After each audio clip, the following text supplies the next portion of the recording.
La última vez que nos vimos, estuvimos hablando del catabolismo y hoy quiero hablarles sobre el anabolismo de la manera lo más simple posible para que puedan entenderlo, ¿ya? La idea es que puedan comprender la importancia de este proceso.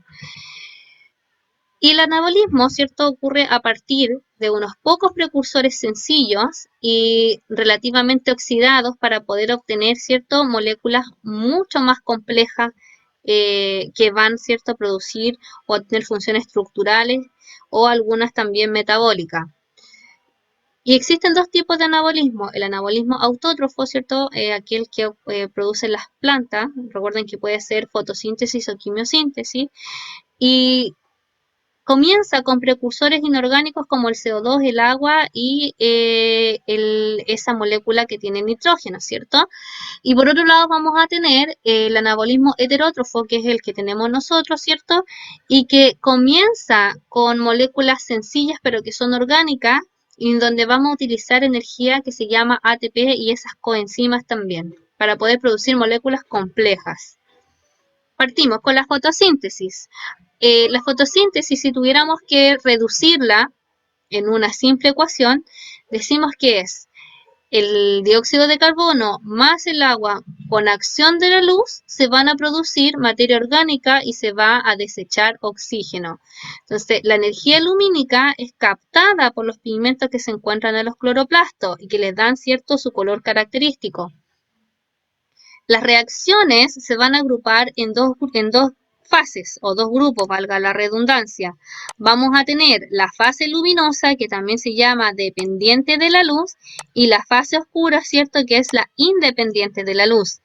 La fotosíntesis, la fase dependiente de la luz, va a llevarse a cabo en la membrana de los tilacoides y la otra, ¿cierto?, va a ser en el estroma. Eso es importante también.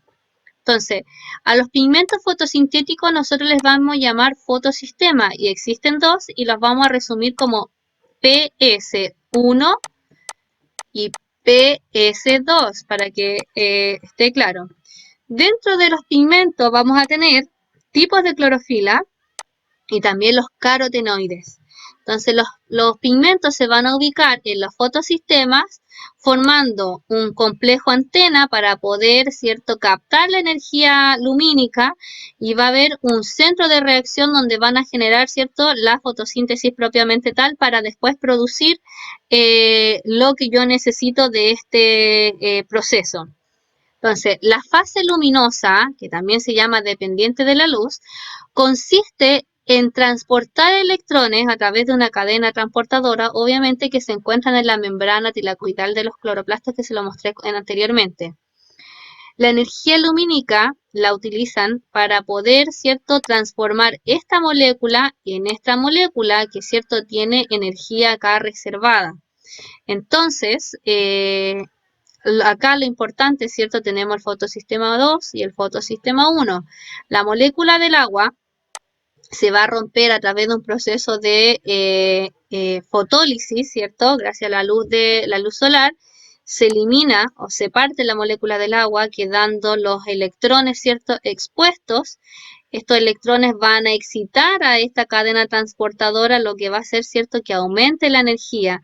Se van a empezar a llevar a los electrones y estos electrones, ¿cierto?, van a estimular también al fotosistema 1 que va a producir lo mismo. Los electrones, ¿cierto?, pasan acá, se empiezan a estimular, ¿cierto?, para poder producir esta energía o esta molécula que se llama NADPH, que es extremadamente importante para los procesos que vienen después.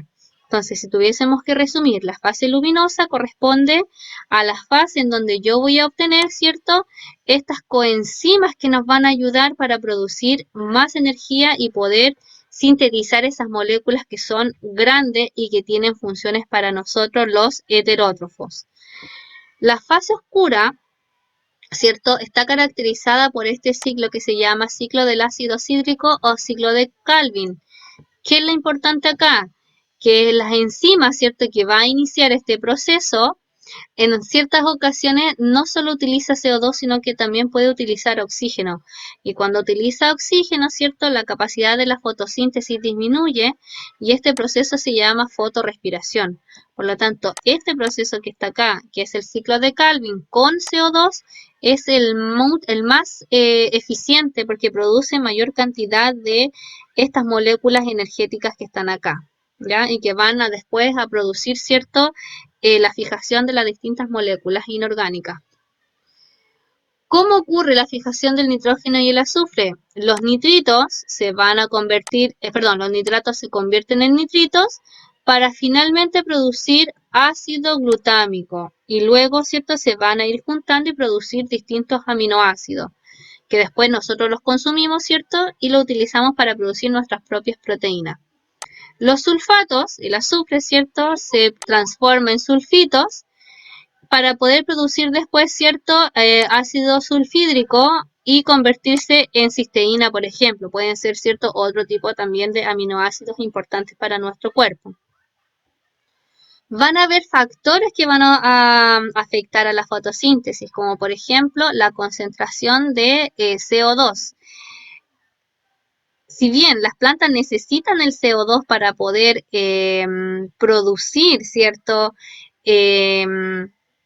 Obviamente el proceso de fotosíntesis, valga la redundancia, no todas las concentraciones de CO2 hay un límite para poder, ¿cierto?, producir la fotosíntesis. Unas concentraciones muy altas de CO2 producen poca fotosíntesis y pueden producir, ¿cierto?, que la curva empiece a descender.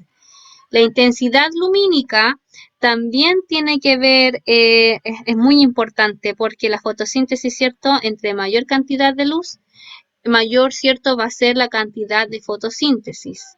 Y la concentración de oxígeno, fíjense que para que la fotosíntesis sea más efectiva necesito menor cantidad de oxígeno. Como podemos ver acá en el gráfico, cuando las atmósferas tienen el 10% de oxígeno, la fotosíntesis es mucho más eficiente que en aquellas que tienen mayor cantidad, ¿cierto?, de oxígeno. Por lo tanto, son factores que van a limitar la cantidad de fotosíntesis que nosotros vamos a generar. Tiene que haber un equilibrio. Y la temperatura, si bien por sí sola no afecta, como este proceso está mediado por enzimas y las enzimas son proteínas, a mayores temperaturas las proteínas se desnaturalizan y por lo tanto dejan de funcionar y en cierto modo la temperatura también afecta al proceso de la fotosíntesis. En cuanto al anabolismo de los heterótrofos, o sea, nosotros, la mayoría de las reacciones, ¿cierto?, tienen lugar en el ioplasma, o sea, en el citoplasma de la célula. Puede finalizar en el retículo endoplásmico o en el aparato de Golgi también.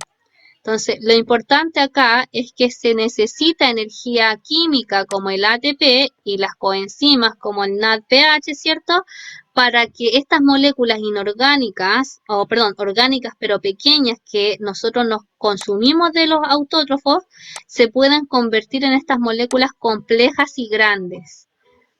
Entonces, los glúcidos, ¿cierto?, se producen gracias a la presencia de energía, que puede ser ATP o UTP, y es el mismo proceso que para poder, que el catabolismo, pero es al revés. Entonces yo, utilizando, por ejemplo, un precursor como el ácido pirúvico, el piruvato, ¿cierto? Tengo que transformarlo en glucosa para que así, ¿cierto?, esta glucosa se pueda unir a otra glucosa o a otro tipo de azúcar y así formando los polisacáridos, que son importantes para nosotros porque tienen funciones energéticas y también funciones estructurales. Los lípidos, para poder producir lípidos complejos necesito glicerina y ácidos grasos, las cuales, ¿cierto?, van a ser catalizadas gracias a una enzima que se llama ácido graso sintetasa y obviamente requiere energía como el NADPH. Y las proteínas, ¿cierto? Bueno, se lleva a cabo gracias a los ribosomas, pero esto lo vamos a ver con detalle en la siguiente unidad.